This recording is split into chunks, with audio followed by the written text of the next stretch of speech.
दोस्तों, जीवन चलने का नाम है। अगर हम निराशा को लेकर बैठे रहें तो हमारी उन्नति अवरुद्ध हो जाती है। ऑलवेज हमें पॉजिटिव रहना है, नकारात्मकता को त्यागना है। ये बिल्कुल सत्य है कि जो घटनाएं घटी इससे हम तो बेचैन हैं। हम सभी बेचैन हैं यार कि क्या हम लोगों ने सोचा था। जिनकी तैयारी बहुत बेहतर थी और वो लगे हुए थे 67th को हमें फाइनली निकालना है, फिर से वो आगे की पीटी की तैयारी करनी है। दोस्तों, 67th बीपीएससी पीटी में जो कुछ भी हुआ ये बहुत ही दुखद है। इसकी जितनी भर्त्सना की जाए उतनी कम है।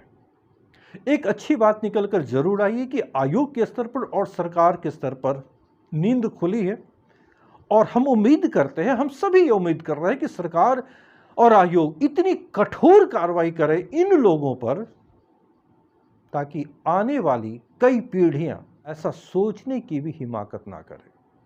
हमें निराशा नहीं ओढ़नी है। राष्ट्र कवि दिनकर की वो कविता याद रखनी है। विघ्नों को गले लगाते हैं, कांटों में राह बनाते हैं। विघ्नों को गले लगाते हैं, कांटों में राह बनाते हैं। सूलों का मूल निशाने को बड़ खुद विपत्ति पर छाने को। सूलों का मूल निशाने को बड़ खुद विपत्ति पर छाने को। है कौन विघ्न ऐसा जग में टिक सके वीर नर के मग में। है कौन विघ्न ऐसा जग में टिक सके वीर नर के मग में। खम ठोक ठेलता है जब नर, पर्वत के जाते पांव घर। हमें वो क्षमता है, हमें वो सामर्थ्य है, हमेशा कर सकते हैं। विचलित नहीं होना है, लक्ष्य के प्रति समर्पित रहना है। निराशा का वातावरण त्यागिए, सकारात्मक रहिए। एक अच्छी चीज अवश्य हुई कि आयोग ने एग्जाम को रद्द किया है। दोस्तों, उनके लिए बहुत ही दुखद है जो 100+ स्कोर कर चुके थे और उन्हें ये उम्मीद थी कि आगे वो मेंस की तैयारी करेंगे और इस बार फाइनली निकालने का पूरा प्रयास करेंगे और निकालेंगे। लेकिन जिन लोगों का स्कोर 100 से नीचे रहा है उनके लिए एक अपॉर्चुनिटी मिली है। वो दोबारा 67th एग्जाम दे पाएंगे और सबसे बड़ी बात, अब उन्हें यह आकलन करने में सुविधा होगी कि उनमें कमी कहां रही, किन क्षेत्रों पर अब उन्हें विशेष ध्यान देने की आवश्यकता है ताकि अब उनका स्कोर 100+ हो सके। ऐसे लोग जिनकी तैयारी पीटी के लिए अच्छी है, आप ये मानकर चलें कि फिर ऐसा ही प्रश्न नहीं होगा, ठीक है ना। एक बात और आप ध्यान दें, करंट अफेयर्स के बारे में आपने क्वेश्चन पर अगर ध्यान दिया होगा तो क्वेश्चन पेपर मेरी समझ में नवंबर 2021 में ही छप चुके थे। आप करंट अफेयर्स के प्रश्नों पर ध्यान दें, उसमें जो सबसे लेटेस्ट प्रश्न करंट अफेयर्स में पूछे गए वो अगस्त सितंबर महीने का है। अफगानिस्तान से जो आखिरी अमेरिकी सैनिक थे वो कब लौटे, जो 30 अगस्त की घटना है। पैरा ओलंपिक के बारे में पूछा गया जो अगस्त सितंबर महीने में हुई थी जापान में। टोक्यो ओलंपिक के पश्चात पैरा ओलंपिक होते हैं। उसके बाद की किसी घटना का उल्लेख, कोई भी एक घटना नहीं पूछी गई है करंट अफेयर्स के अंतर्गत। जो भी है तो वो काफी बैक देख रहे हैं आप, 1990 की बात, फिर 2000 की बात, झारखंड कब बना, ऐसे प्रश्न हैं।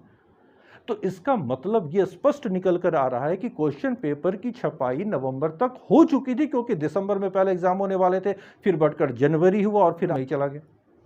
तो निसंदेह पेपर छप चुके थे, क्योंकि हमेशा ध्यान रखिए कि जब एग्जाम होने वाले होते हैं तो कम से कम करंट अफेयर्स में एक आध प्रश्न तो ऐसे जरूर होते हैं जो महीने 2 महीने पहले घटित हुए हों। आप क्वेश्चन को उठाकर देख लिए, मई महीने में एग्जाम हो रहा है और जनवरी से अब तक का एक भी प्रश्न, यहां तक कि बजट से भी जो प्रश्न है वो पिछले साल के बजट का प्रश्न है। तो साफ इंडिकेट कर रहा है कि पेपर छप चुके थे। इसलिए मैं उन लोगों को आगाह कर रहा हूं जो सीडीपीओ के एग्जाम में बैठने वाले हैं, क्योंकि सीडीपीओ एग्जाम भी पहले 31 अक्टूबर को ही होने वाली थी, फिर उसका डेट बढ़कर 6 फरवरी हुआ और अब 15 मई को होने वाला है। तो मे भी इसके क्वेश्चन पेपर भी छप चुके होंगे। तो आप करंट अफेयर्स पर थोड़ा ध्यान दें। निसंदेह अभी का भी पढ़ लें, क्योंकि मैं दावे के साथ तो नहीं कह सकता कि ऐसा ही हुआ है, लेकिन एक संभावना अवश्य है कि पेपर छप चुके होंगे पहले ही। सितंबर 2021 तक की घटनाओं को अच्छी तरह देख लें। इधर की भी घटनाओं को आप देखें, क्योंकि मैं दावे के साथ तो नहीं कह सकता कि पेपर छप ही चुके होंगे, लेकिन मोस्ट प्रोबेबली क्वेश्चन छप चुके हैं पहले ही, क्योंकि बीपीएससी के प्रश्न को देखकर यह तो स्पष्ट लग रहा है कि ऐसा हो चुका होगा। और इसी के अनुसार आप अपनी तैयारी में धार दें।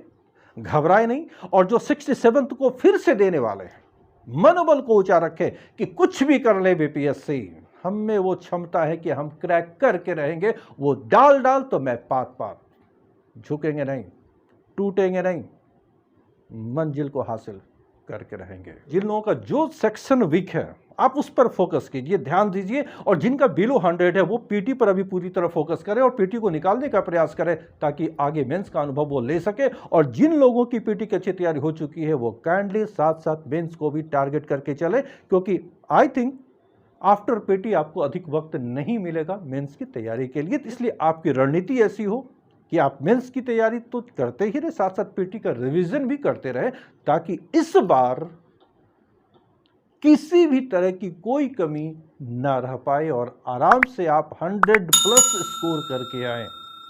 ठीक है, फिर से मैं कहूंगा, पॉजिटिव रहिए, नकारात्मकता को त्यागिए, हमेशा सकारात्मक रहिए। रात के बाद सुबह अवश्य होती है, आपका भी दिन आएगा। ओके गाइस, सीडीपीओ जो लोग देने वाले हैं उनको मेरी ओर से ढेर सारी शुभकामनाएं, और आगे 67th के लिए कमर कस के तैयार हो जाए। मैं भी आपका साथ देने के लिए तैयार हूं। जहां तक हो सकेगा मैं आपके लिए अब लगातार वीडियो लाने का प्रयास करूंगा, क्योंकि लगातार आप लोगों की ये डिमांड आ रही है, बट समय के अभाव के कारण मैं ऐसा नहीं कर पा रहा हूं। Okay guys, best of luck.